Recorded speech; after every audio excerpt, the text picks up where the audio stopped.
जय हिंद दोस्तों। संभव 2023 की सीरीज़ का यह अगला वीडियो है। इसमें भी हम 10 क्वेश्चन देखेंगे।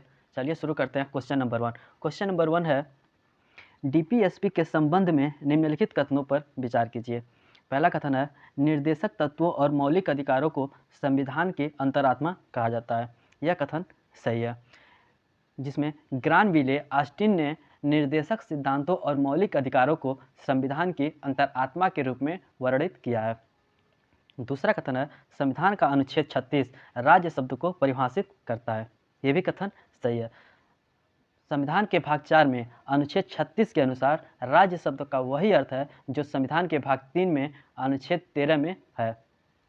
तीसरा कथन है, डीपीएसपी का संवैधानिक विभाजन समाजवादी, गांधीवादी और उदारवादी बुद्धिजीवी में किया गया है। यह कथन गलत है, क्योंकि संविधान में निर्देशक तत्वों का कोई वर्गीकरण नहीं किया गया है। उपर्युक्त कथनों में से कौन सा कथन सही है? इसका सही उत्तर हो जाएगा विकल्प ए, केवल 1 और 2। नेक्स्ट क्वेश्चन है, डीपीएसपी में संशोधन के संदर्भ में निम्नलिखित कथनों पर विचार कीजिए। पहला कथन है, आय, प्रतिष्ठा, सुविधाओं और अवसरों में समानताओं को कम करने के लिए लोगों के कल्याण को बढ़ावा देना 1976 के 42वें संशोधन अधिनियम द्वारा जोड़ा गया था। ये कथन गलत है। 1976 के 42वें संविधान संशोधन अधिनियम में मूल सूची में 4 नए नीति निर्देशक सिद्धांत जोड़ा गया, जिसमें आर्टिकल 39, 39(1), 43(a) व 48(a) है, जिसमें इस किसी भी आर्टिकल में ऐसी बात नहीं कही गई है। दूसरा कथन है, समान न्याय को बढ़ावा देना और गरीबी को निःशुल्क कानूनी सहायता प्रदान करना 1978 के 44वें संविधान संशोधन अधिनियम द्वारा जोड़ा गया। यह भी कथन गलत है। 1978 के 44वें संशोधन अधिनियम ने एक और निर्देशक सिद्धांत जोड़ा, जिसमें राज्य की आय, प्रतिष्ठा, सुविधाओं और अवसरों में समानता को कम करने की आवश्यकता होती है। तीसरा कथन है, 2011 के 97वें संशोधन अधिनियम ने सहकारी समिति से संबंधित एक नया निर्देशक सिद्धांत जोड़ा। यह कथन सही है। 2011 के 97वें संशोधन अधिनियम ने सहकारी समिति से संबंधित एक नया निर्देशक सिद्धांत जोड़ा। उपर्युक्त कथनों में से कौन सा कथन सही नहीं है, यानी कौन सा कथन गलत है? इसका सही उत्तर हो जाएगा विकल्प ए, केवल 1 और 2। नेक्स्ट क्वेश्चन है, मौलिक अधिकार और निर्देशक सिद्धांत के बीच संघर्ष से संबंधित निम्नलिखित कथनों पर विचार कीजिए। पहला कथन है, चंपकदुराई राजन मामले में 1951 में सुप्रीम कोर्ट ने डीपीएसपी पर फंडामेंटल राइट की सर्वोच्चता का फैसला सुनाया। यह कथन सही है।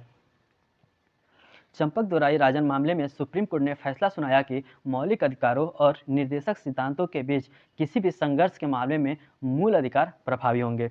दूसरा कथन है, 24वें संशोधन अधिनियम 1971 ने घोषणा की कि संसद के पास संवैधानिक संशोधन अधिनियम को अधिनियमित करके किसी भी फंडामेंटल राइट को संक्षिप्त करने या हटाने की शक्ति है। यह भी कथन सही है। तीसरा कथन है, मिनर्वा मिल्स मामले 1980 में सुप्रीम कोर्ट ने फंडामेंटल राइट और डीपीएसपी के बीच समन्वय का फैसला सुनाया। यह भी कथन सही है। उपर्युक्त कथनों में से कौन सा कथन सही है? इसका सही उत्तर हो जाएगा विकल्प डी, 1, 2 और 3। नेक्स्ट क्वेश्चन है, मौलिक कर्तव्यों के बारे में निम्नलिखित कथनों पर विचार कीजिए। पहला है, यह नैतिक और नागरिक दोनों कर्तव्यों का सम्मिलन है। ये कथन सही है। कुछ कर्तव्य नैतिक कर्तव्य हैं, जबकि अन्य कर्तव्य नागरिक कर्तव्य हैं। दूसरा कथन है, संसद उन्हें उपयुक्त कानून के साथ लागू करने के लिए स्वतंत्र है। यह भी कथन सही है। संसद उपयुक्त विधान द्वारा इनके क्रियान्वयन के लिए स्वतंत्र है। तीसरा कथन है, वर्मा कमेटी फंडामेंटल ड्यूटी से जुड़ी है। यह भी कथन सही है, क्योंकि वर्मा कमेटी ही नागरिक अधिकार संरक्षण अधिनियम 1955 जाति और धर्म से संबंधित अपराधों के लिए दंड का प्रावधान करता है। उपर्युक्त कथनों में से कौन सा कथन सही है? इसका सही उत्तर हो जाएगा विकल्प डी, 1, 2 और 3।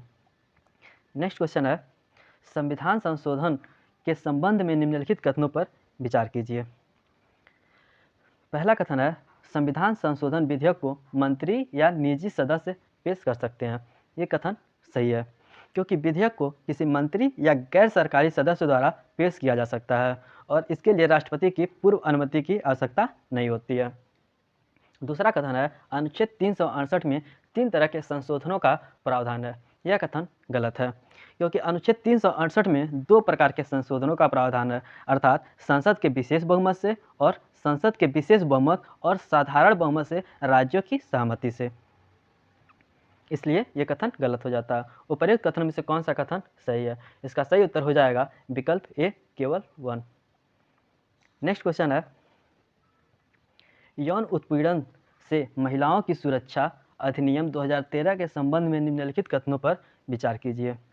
पहला कथन है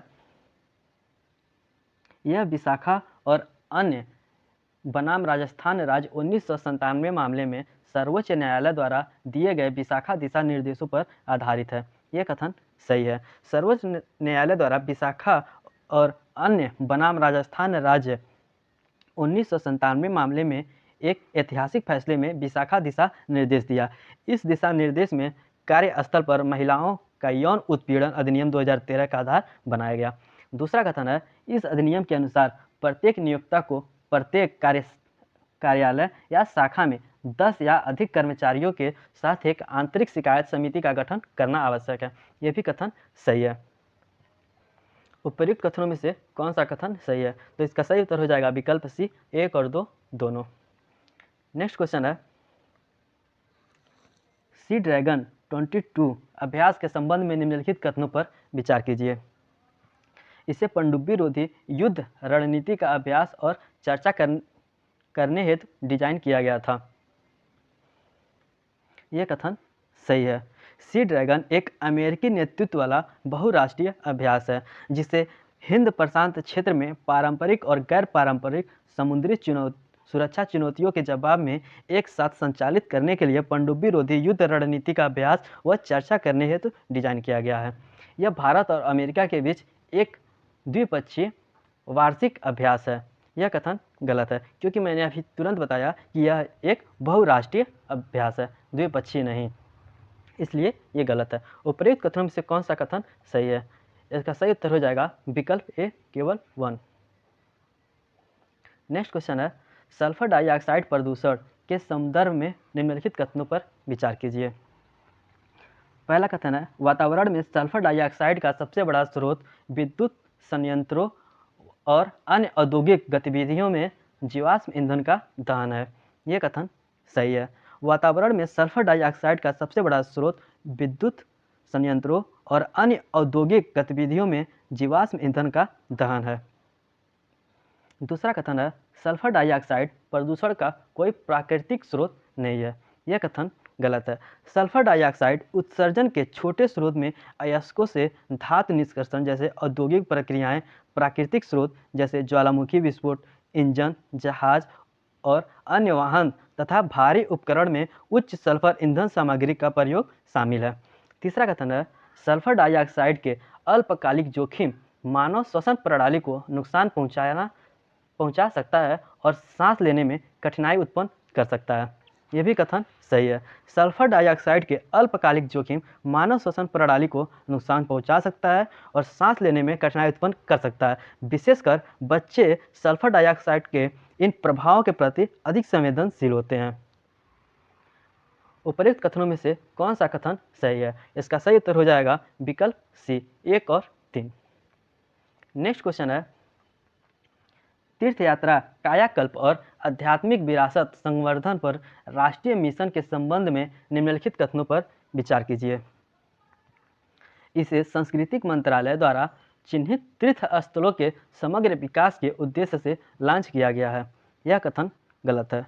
इसे पर्यटन मंत्रालय द्वारा चिन्हित, संस्कृति मंत्रालय द्वारा नहीं, पर्यटन मंत्रालय द्वारा चिन्हित तीर्थ स्थलों के समग्र विकास के उद्देश्य से तीर्थ यात्रा, कायाकल्प और आध्यात्मिक संवर्धन पर राष्ट्रीय मिशन शुरू किया गया है, इसलिए कथन 1 गलत है। दूसरा कथन है इसका उद्देश्य स्थानीय संस्कृति, कला, व्यंजन, हस्तशिल्प आदि को बढ़ावा देना है ताकि चिन्हित स्थानों पर आजीविका का सृजन किया जा सके। ये कथन सही है। पहचान किए गए स्थानों में आजीविका उत्पन्न करने के लिए स्थानीय संस्कृति, कला, व्यंजन, हस्तशिल्प आदि को बढ़ावा देना है। उपर्युक्त कथनों में से कौन सा कथन सही है? तो इसका सही उत्तर हो जाएगा विकल्प बी, केवल 2। नेक्स्ट क्वेश्चन है, निम्नलिखित में से कौन सही सुमेलित नहीं है? तो इसमें अगर जो देखें, ये है एजेंटेक सभ्यता मैक्सिको, माया सभ्यता ब्राज़ील, फारसी सभ्यता ईरान और इंका सभ्यता इक्वाडोर। अगर जो देखें इसमें माया सभ्यता मैक्सिको का है, ब्राज़ील का नहीं है, तो ऑप्शन बी सही सुमेलित नहीं है। इसका सही उत्तर ऑप्शन बी हो जाएगा। इसमें हमने 10 क्वेश्चन को सॉल्व किया। अब अगले वीडियो में भी 10 क्वेश्चन को देखेंगे। धन्यवाद।